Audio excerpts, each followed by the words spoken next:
For centuries, humanity wondered if it was alone in the universe. Astronomers pointed radio dishes toward distant stars, interpreting static as if it were poetry.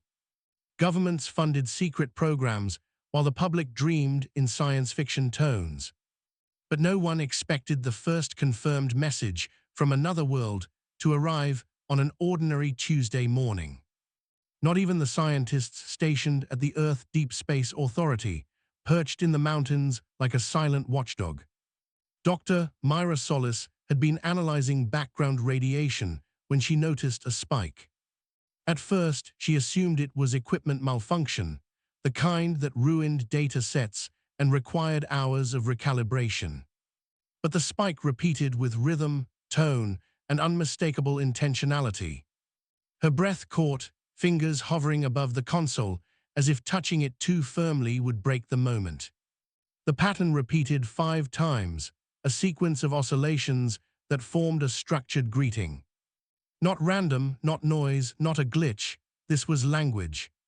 She called for her team, her voice trembling. Within minutes, the control room filled with bodies and whispers. Someone locked the doors, another sealed external communication until protocol could be followed.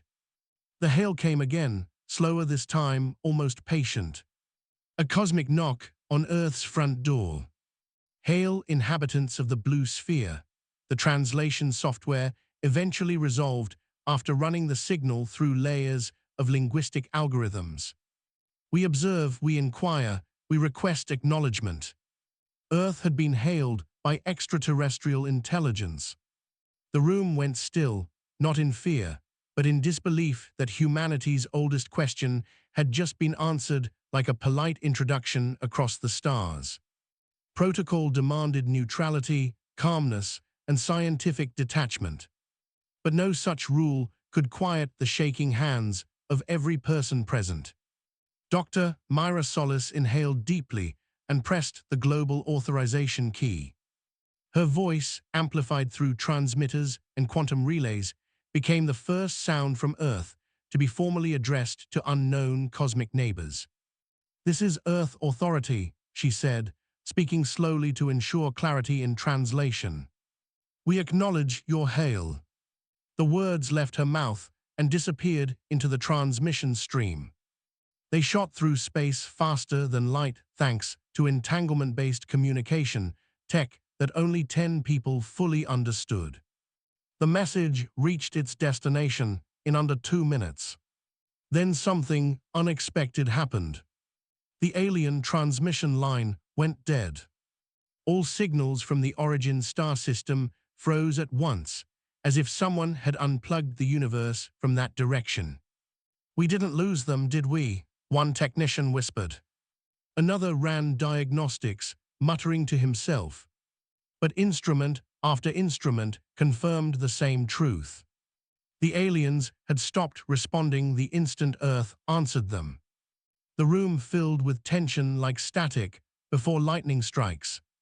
Why would a civilization advanced enough to send an interstellar hail suddenly go silent?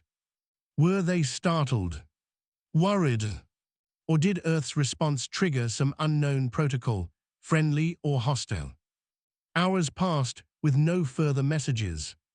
News eventually leaked despite efforts to contain it. Within a day, headlines of aliens contact Earth flooded every screen on the planet. People panicked, others celebrated, and conspiracy theorists claimed everything from invasion to enlightenment. But the truth was simpler and far stranger.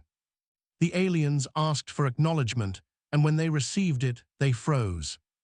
As if they'd never expected Earth to respond at all. 2 days later, at precisely the same moment worldwide, the sky shifted into a hue no human language had ever needed to describe. It wasn't purple, not blue, not green, but something outside the visible spectrum that human eyes could barely interpret. People flooded into streets, staring upward with awe and dread. Animals whined, birds fell silent, and the atmosphere seemed to hum like a tuning fork. At Earth Authority, alarms triggered across every cluster of screens. A new transmission appeared, not a message, but a structure. A geometrically impossible shape materialized in low orbit, forming itself from raw energy and crystalline light. It folded and unfolded like origami designed by a mathematician who had never been human. "Is that a ship?" a technician murmured. "No," Dr. Solis whispered, "it's an interface." The alien structure remained silent but stable, rotating slowly as if waiting. Its presence created unexplainable gravitational ripples and subtle distortions in electromagnetic fields. Yet it made no offensive moves, no signs of hostility. It simply hung there, deliberate and observant. Myra stepped forward to the communication platform. "If this is your doing," she said into the transmitter, "we acknowledge your presence." The structure paused mid-rotation. One face of its crystalline plane opened like an eyelid, revealing a glowing chamber within. The chamber projected symbols, thousands of shifting icons that represented knowledge, questions, and warnings all at once. But among them, one symbol repeated more than any other. The translation interface struggled, then finally resolved it into a single troubling word: fear. The aliens feared something, something connected to Earth. But what could possibly frighten a civilization advanced enough to bend geometry like soft clay? When the alien interface finally transmitted a direct message, it did not speak in greeting this time. It delivered a confession wrapped in cosmic caution. "We expected silence from your species," the translation read. "We monitor many worlds, but few reach the stage where acknowledgement becomes possible."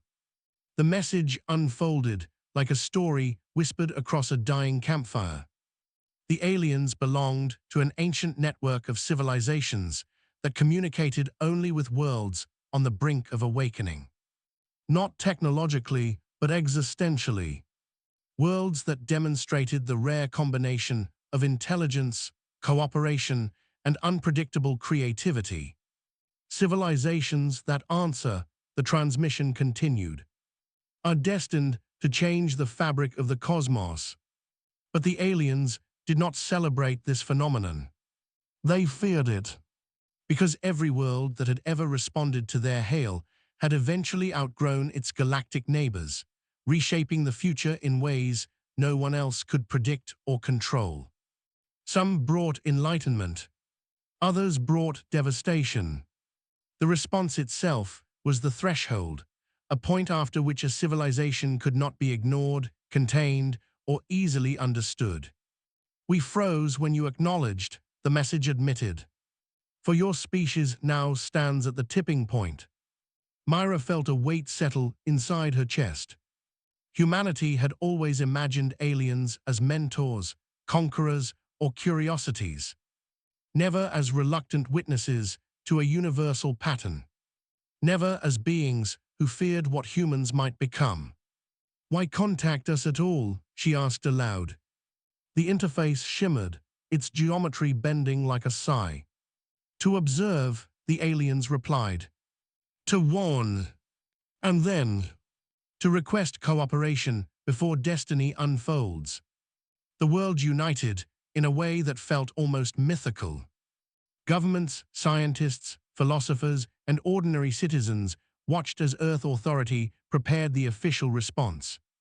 The alien interface hovered above, waiting in silent anticipation. Its crystalline surfaces reflected continents and oceans like a mirror judging its viewer. Dr. Myra Solis stood before the microphone one final time. Her voice had become the thread linking two civilizations separated by light years, but united by possibility and fear. "Visitors," she began, "we hear your warning. We understand your fear. But humanity has spent thousands of years asking if we were alone, dreaming of this moment, preparing in our own flawed way." She paused, searching for words big enough to carry the weight of an entire species. "We do not know what we will become," she said. "But we choose cooperation, not conflict." We choose exploration, not domination. We choose to step into the cosmos with open hands. Silence followed. Then the alien structure glowed with a warmth, no longer sharp or defensive, but almost gentle. "The future of your kind," the reply said, "is unwritten. Yet your acknowledgment and intention are accepted." The structure folded back into impossible geometry, becoming smaller, brighter, more focused. It rose beyond orbit, leaving trails of shimmering particles that sang through radio frequencies like farewell notes. Before vanishing, it sent one final message. "We will return when your species is ready." The sky returned to its natural color. The hum in the air faded, and Earth stood beneath a quiet universe, no longer empty, no longer indifferent. Humanity had spoken, and the cosmos had listened. And somewhere, far beyond the reach of any telescope, civilizations whispered to one another in awe. For Earth had acknowledged the hail, and destiny had begun to move.